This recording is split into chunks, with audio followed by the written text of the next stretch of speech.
December 7th, 1941, a date which will live in infamy.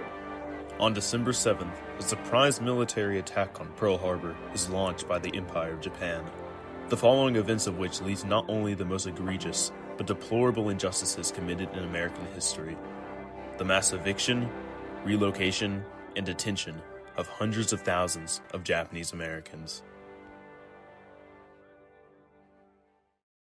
As of the 1940s, the presence of Japanese communities in the United States had been growing for more than 5 decades. Almost 1/3 were immigrants, the majority of whom settled on the West Coast and had been living there for a considerable number of years. However, despite being longtime inhabitants of the country, the unexpected strike on Pearl Harbor, which directly led the United States to join World War II, also unfortunately led anyone with Japanese heritage to be looked at suspiciously. In spite of there being no evidence hinting towards any form of sabotage, many Americans simply did not trust Japanese Americans. Deep-seated racism had been prevalent in the country for years prior to this. However, following the attack on Pearl Harbor, Japanese persecution was increased, especially by many non-governmental entities.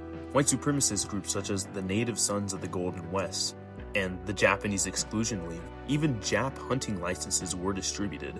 Press outlets such as the Hearst and McClatchy newspapers wrote provocative editorials and news columns that created a sense of outrage among Californians against their Japanese American neighbors. And most notably, writer Henry McLemore wrote in one of his columns, "I am for the immediate removal of every Japanese to a deep point in the interior. I don't mean a nice part of the interior either. Hurt them up, pack them off, and give them the inside room of the Badlands. They'll be pinched, hurt, hungry, and dead up against it. Personally, I hate the Japanese." Although a few brave commenters pushed for fair treatment and even defended Japanese American rights, it was overshadowed by the racism and hysteria made by the media and press. The reaction by several people was to start talking about removing all Japanese Americans from the western states. And in talking about these barbaric measures, there are two people who spearheaded the campaign: the California Attorney General Earl Warren and Lieutenant Colonel John L. DeWitt. DeWitt deeply mistrusted Japanese Americans. He logically argued that the fact that Japanese Americans have not committed sabotage proved that they are plotting to do it in the future. And in 1942, DeWitt and others urged current President Franklin Roosevelt to force out all people of Japanese descent in western states, and then imprison them elsewhere. Roosevelt agreed. On February 19, 1942, Roosevelt signed Executive Order 9066. It ordered the roundup of 120,000 Americans of Japanese ancestry to one of 10 concentration camps. Over 2/3 of the Japanese who were locked up were American citizens. The vast majority had never even been to Japan. Americans who were as little as 1/16 Japanese were forced to evacuate their homes. The announced basis for the government policy was military necessity, which meant that Japanese Americans were considered a security risk because there was no way to determine their loyalty to the country. Soon, evacuation orders were posted in Japanese American neighborhoods with very little time to evacuate. The Japanese inhabitants were outraged, confused, and saddened. People only carried what they could with them. Many sold as much as they could because they couldn't be certain that it would all be there when they got back. Because of the rush to sell, items were usually sold dirt cheap at a fraction of its true price. First, they were kept from leaving their homes or neighborhoods. The government froze bank accounts and imposed local restrictions such as curfews. Then, they were held in temporary centers, such as stables or at local racetracks, generally having no idea where they were being sent, until eventually being contained in the camps. Japanese Americans were now alienated from their own country, both socially and physically. In August of 1942, the Japanese internment had begun. These were not the death camps of Europe, but they were complete with barbed wire fences, guard towers, searchlights, and armed military guards. The incarcerees were held in barracks, made of very cheap material that had no plumbing or cooking facilities. They were too cold in the winter months and too hot in the summer. Not even all families were kept together, with some being sent to different camps. Food was rationed out at a cost of about 45 cents a day.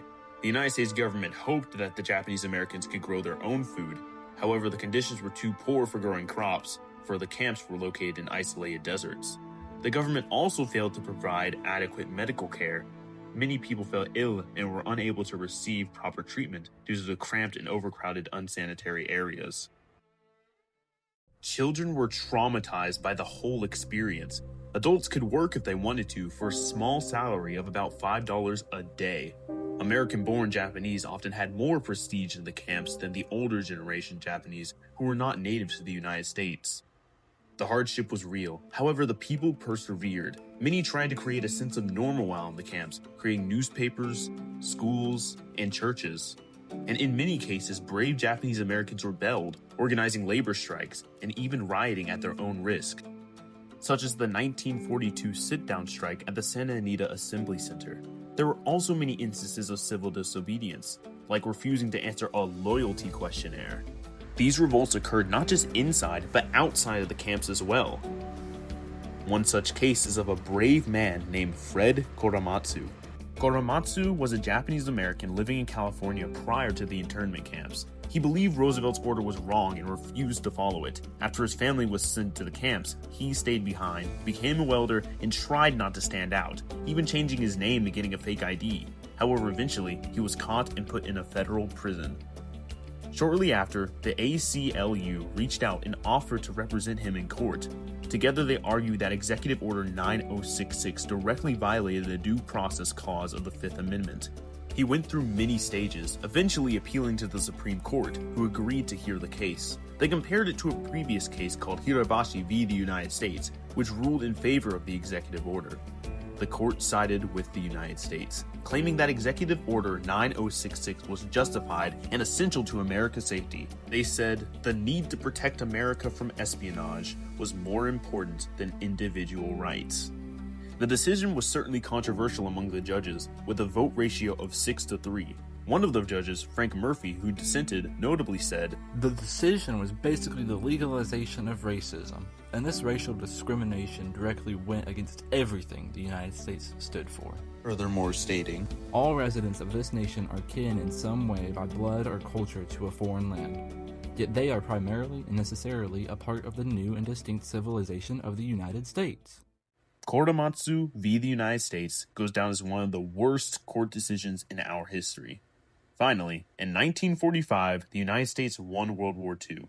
Now President Harry Truman canceled Executive Order 9066, and one by one, the camps were shut down. However, the last one remained open until early 1946. 3 years in the camps, and several months after the war was over, they were finally freed. The free Japanese Americans were given $25 and a train ticket to return to their former homes, only to find them either looted or destroyed. To compensate for the property losses, the United States Congress passed the American Japanese Claims Act, but in reality, the law did not compensate for much of what was lost. Many were outraged and felt cheated and wronged. Post-war influence made finding work difficult. People were met with discrimination and racism from workers who had replaced them. Those of older age found it next to impossible to rebuild their lives after the war. Something had to be done, so the people took matters into their own hands. Children of incarcerees began a movement calling for the United States to atone for the injustice committed by Order 9066. They needed reform to be had. Their struggles eventually led to the government's public apology in 1988, a whole 43 years later, claiming the catastrophic event was due to a combination of racism, hysteria, and failed political leadership. Japanese Americans of the 120,000 who were relocated or detained. Yet no payment can make up for those lost years. So what is most important in this bill has less to do with property than with honor. And in 2009, after the death of her late father, Karen Korematsu founded a non-profit civil liberties organization called the Fred T. Korematsu Institute, and it is still currently run by Korematsu's daughter. It works to reform past mistakes and educate the public about racial equity, social justice, and human rights by using the legacy of Fred Korematsu. As of today, not many people know of the wronging committed in the United States during the Second World War, how hundreds of thousands of Japanese Americans were rounded up and sent to concentration camps under suspicion of disloyalty to the United States. The people can be educated on the bravery shown by so many and the bigotry of those of higher status. It shows how we can learn from our past mistakes and right the wrongs of the people who were well aware of their true intentions, and how it was a personal betrayal to the principles upon which this nation was founded.